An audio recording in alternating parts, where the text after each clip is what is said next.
All right. Hi, everyone. Hello again, Amsterdam. So I'm really glad Elise is presenting me because I'm organizing the Vuejs meet. I'm in Paris with her, so it's cool to see her here. So I'm living in Paris, which, by the way, if you come and you want to give a talk, you should talk to us. But I'm actually from Spain. I'm Eduardo, and I work as an independent developer, but I dedicate a lot of my time to Vuejs ecosystem, and I have helped maintain a lot of the libraries and the projects. I wrote the router, Pinia, Viewfire, and other smaller libraries.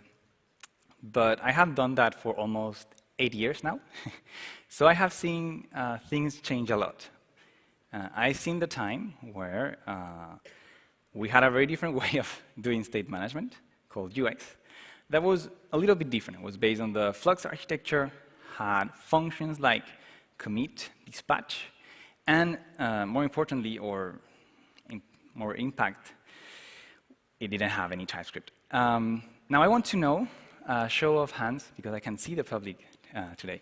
So who has experienced this time where you could use Vuex without TypeScript? Holy shit. That's a lot of people. OK.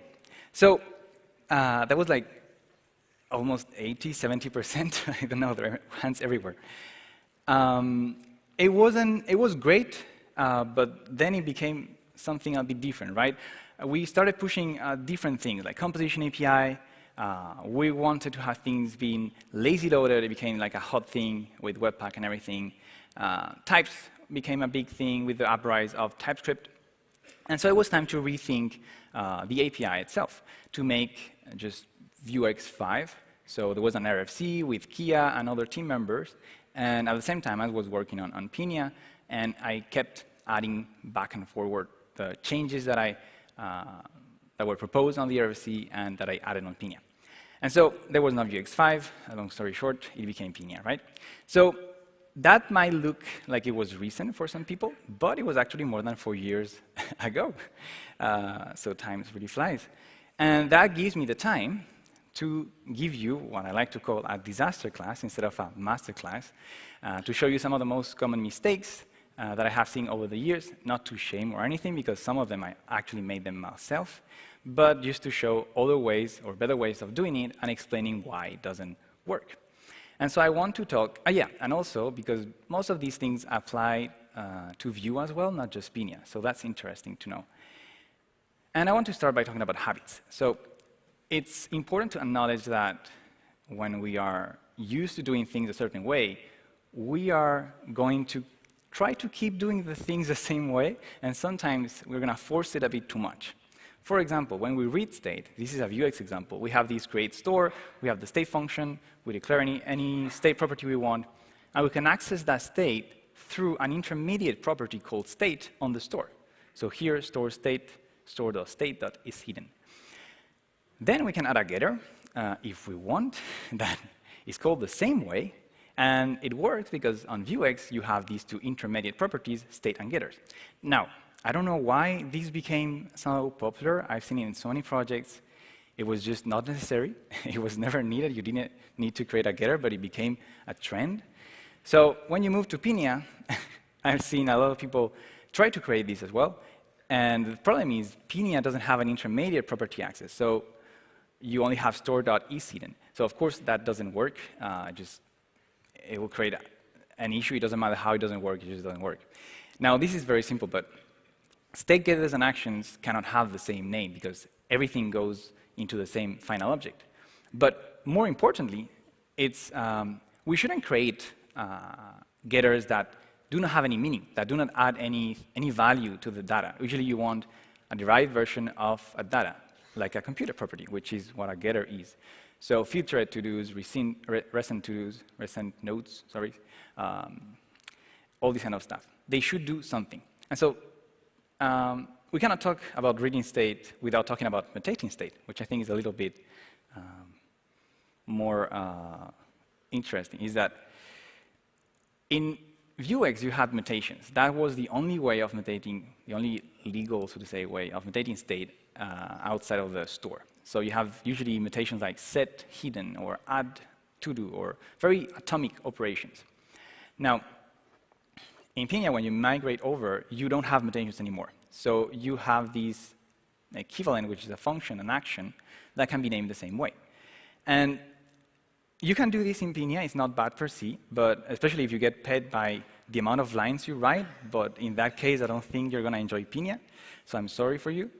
And I think this is fine as a migration step, okay? But you shouldn't really keep that. You should remove it as you move over. And definitely don't do that in new stores. It's just going to make your life harder. So avoid the meaningless actions that do not do anything. And the rule of thumb is try to name them with some business meaning, okay? Log in, log out are very simple actions. They could even just change the state, but they have a meaning.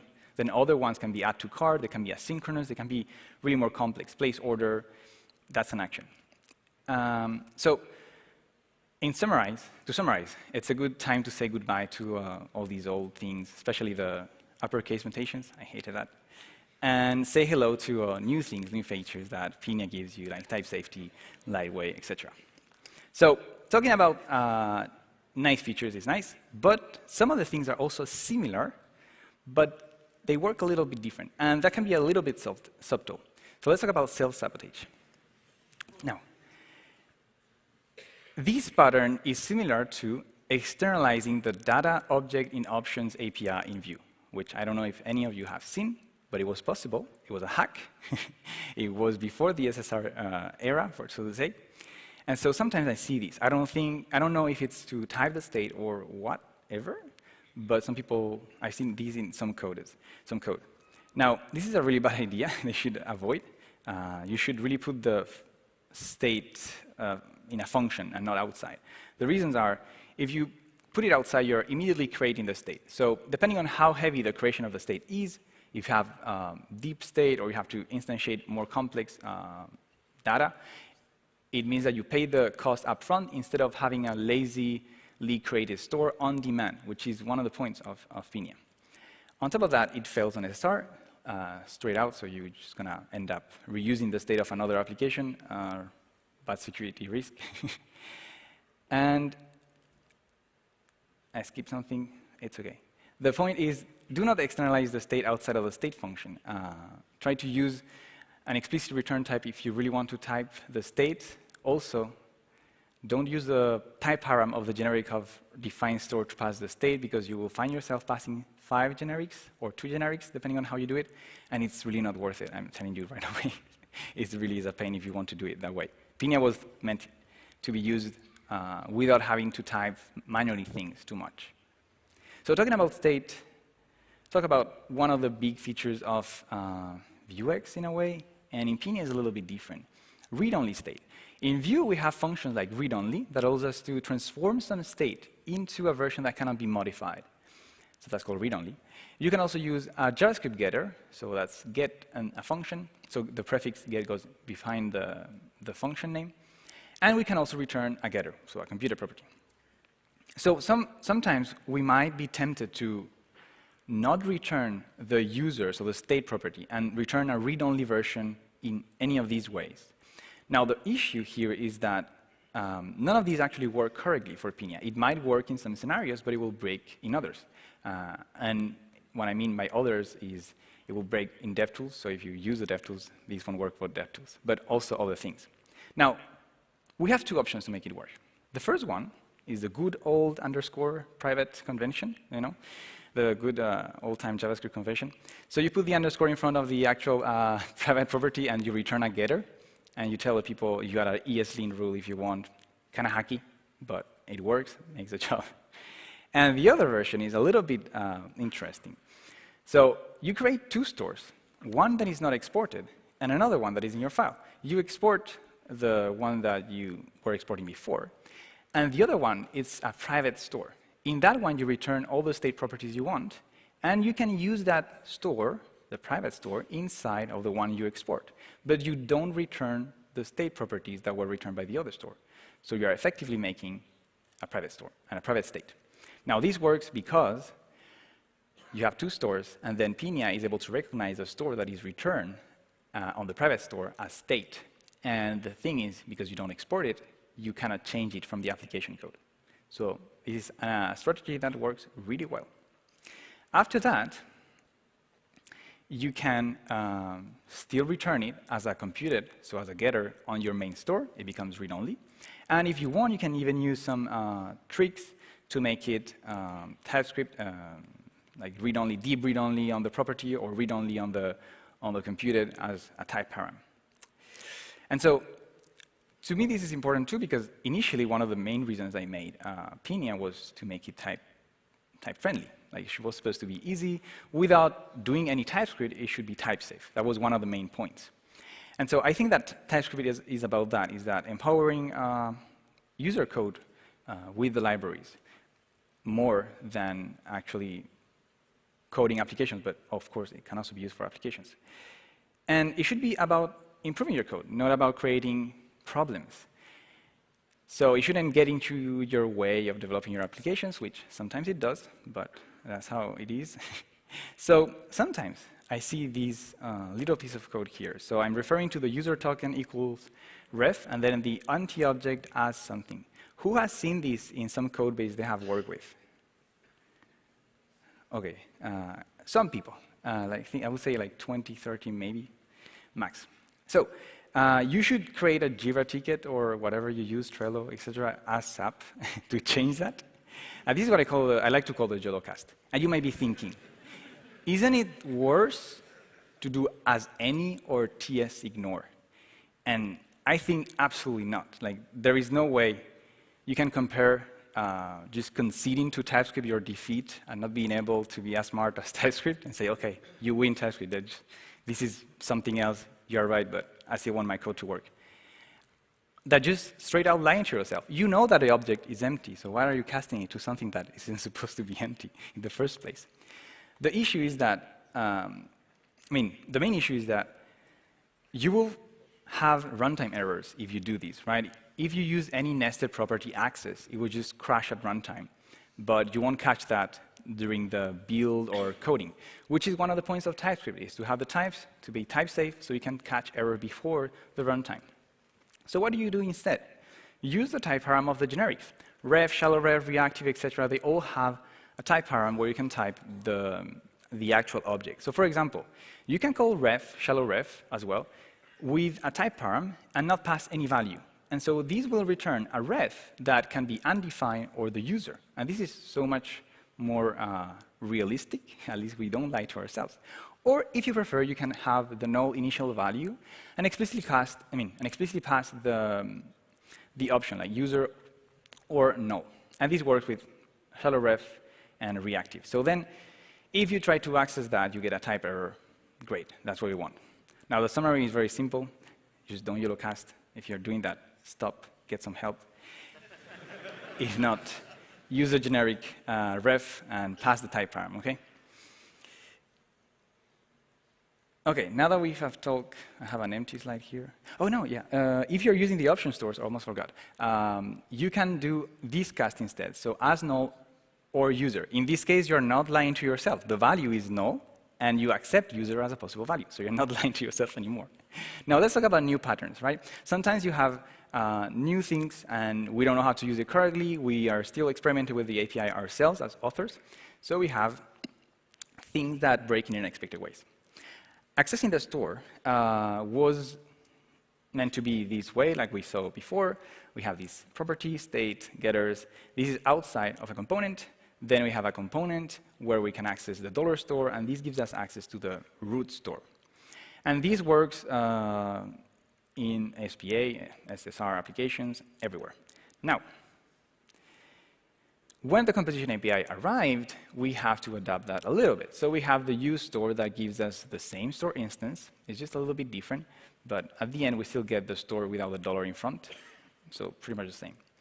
In Pinia, things are really different, because here we have create store, right? So we have the store instance right away. With Pinia, we define a store, and we get a composable.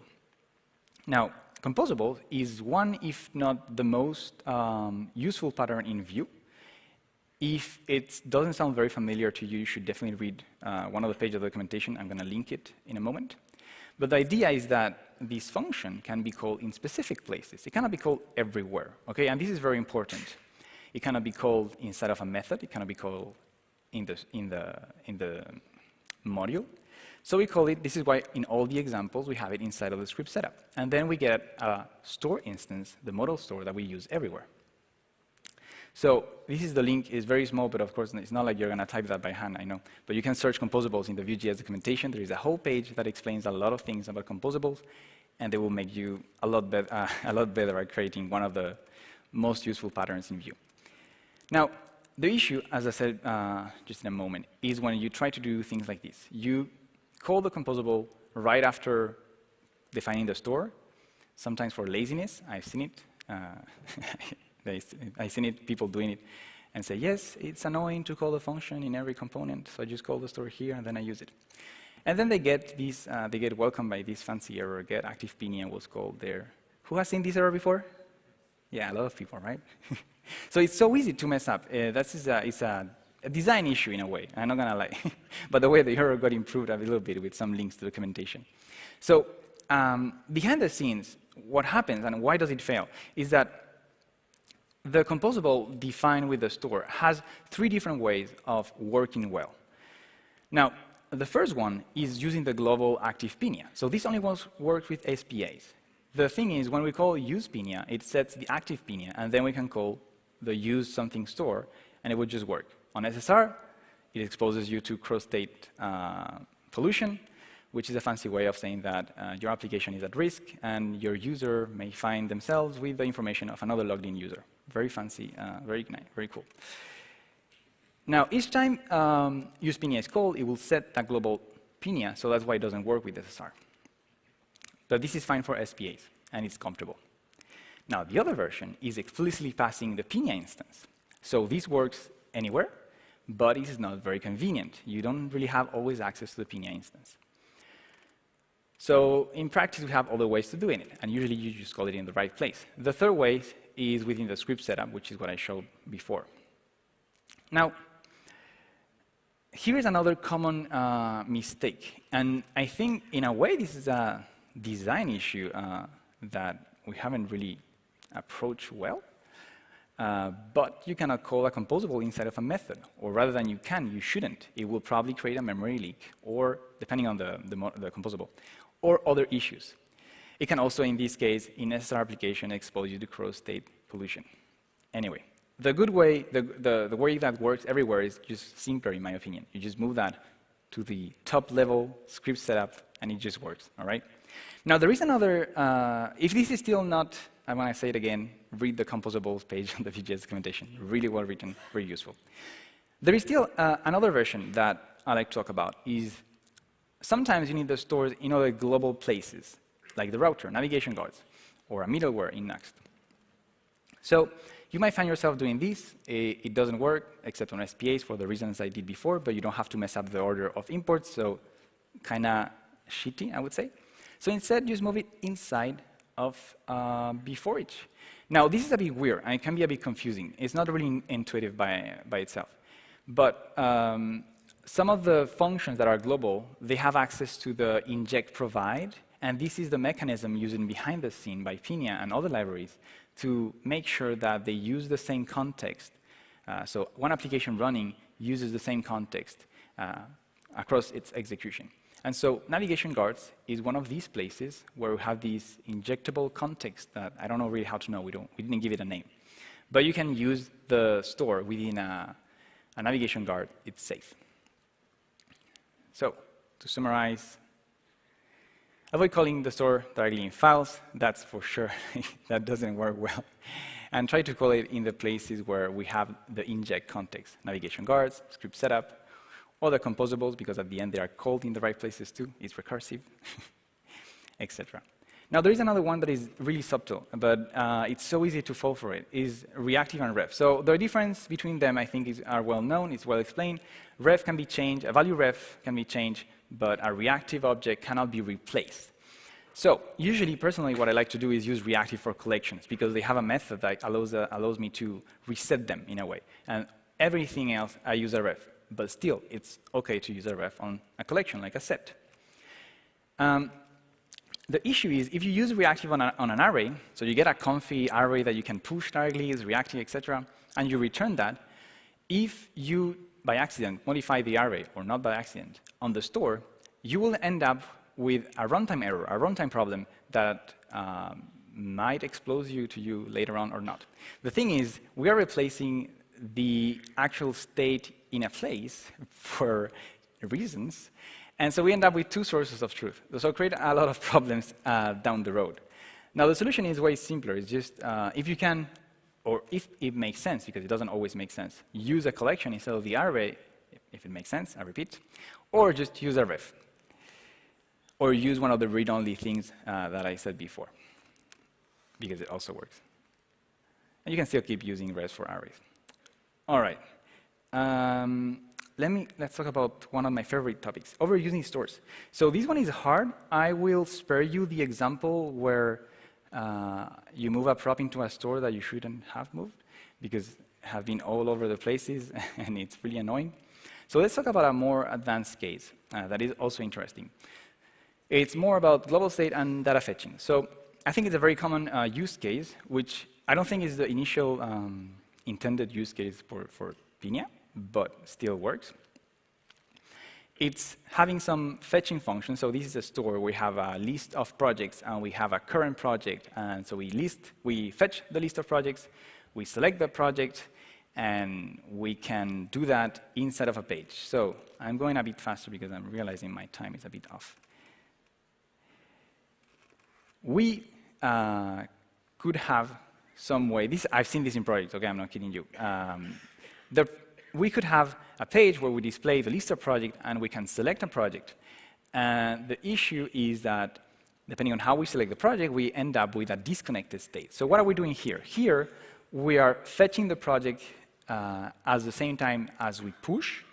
So the URL is disconnected from the state in the store. If the user reloads the page, they have a different state, which is kind of annoying. It's not what we want. So instead, we can imagine another version that doesn't work in all scenarios. I would say most scenarios do not work. Is when you have a list, so when you have the list of projects with all the details of each project, you can actually use a computer property to just get the one you want. Now, most of the time, this is not the case. You only have a subset of the data there. So what do we do? Oh, yeah. What we do is we move into the select project, and we change that and how it works. So we can create another state where we store some kind of a cache. Not going to lie to you, this way of doing some cache. That allows you to store every time you select a project. And then the select project will instead push to the new location, since we have the router access as well. And then we watch the route params to fetch again. And then on the top, we need to update the computer property. So instead of going through the list, we just get it from the state. Since we have a map, we have a way of doing cache. We can even skip the fetching if we want to get fancy, et cetera, et cetera. And voila, right? We have some data fetching working, except that, well, it works for SPAs, but not for SSR.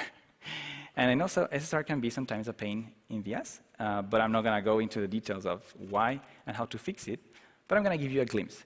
So we often see talk about global state, and we immediately think about a store. But I think that if you can, you should always think about the router first, specifically the URL. The URL should be the main place where you store state, if it's small, if it can be on the query, the params, etc. Then you have the Pinia, the store, and you also have browser APIs, or other libraries that can also act as global state. And so I think talking about Pinia as global state is a bit limiting in a way, because it's not just about global state when you declare a store. To me, it looks more like a composable singleton. So we have a way of encapsulating global stateful logic as compared to regular composable, which is just encapsulating stateful logic. So the reason this is interesting is because you can still use a global a composable singleton inside of another composable.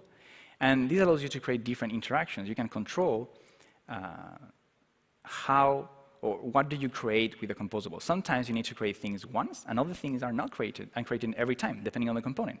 To give you an example, data fetching. You can imagine a store that contains some cache entries as the data with the pending, the errors, etc., etc. There is a way to ensure each entry. And then you have these composable use query, which might sound familiar to some of you, where you use the store, which is a singleton, so there is only one store, but use query is called within a component, so it's created every time. And you create different versions of these use query, this entry. And then you have the data, function to refresh, but also you can add functionalities like on-server prefetch, on-mounted, which are only accessible within a component and not within a store. And then you can add more features if you want, like automatically refreshing if you are focusing the windows again or coming back online. And so you can track also which ones are active, inactive. You can get as fancy as you want with your composable, of course. Now, this is something to view query, and I want to know, who has used view query here? Quite a few, like 20 maybe, 20 to 30, like before. So if you're interested into that, it's still completely experimental, and it's still not really completely released. But I'm working on Pinia Colada, which is some data fetching layer, a sync state layer for Pinia. So the reason I work on this is because in my Mastering Pinia course, when I was working about one of the exercises, I found myself re-implementing some of these logic because it's a really interesting exercise. And so I decided to extract that, improve it, make it a library, and still experimental. Call it Pinia Colada because the name is cool, and make the logo because it's also fun, and then keep going on the work I have to do until I come back. Still worth checking. It has to deal with other things called data loaders, but that's for another day. What I want to say is that we'll have my course if you're interested into learning more about how to do it. I think it's fun to learn how a library is implemented behind the scenes. It gives you a lot of, what's the word in English? Insights, thank you. Insights into some of the thought process on how it's built. So it's already discounted because I'm still 2 chapters away from finishing. But on top of that, there is a small coupon of $25 off. Who has bought Mastering Pinia? Like 5 people. But it's an interesting course. It's more intermediate, as Alex said in his talk. And other than that, have a nice end of the conference. Thank you.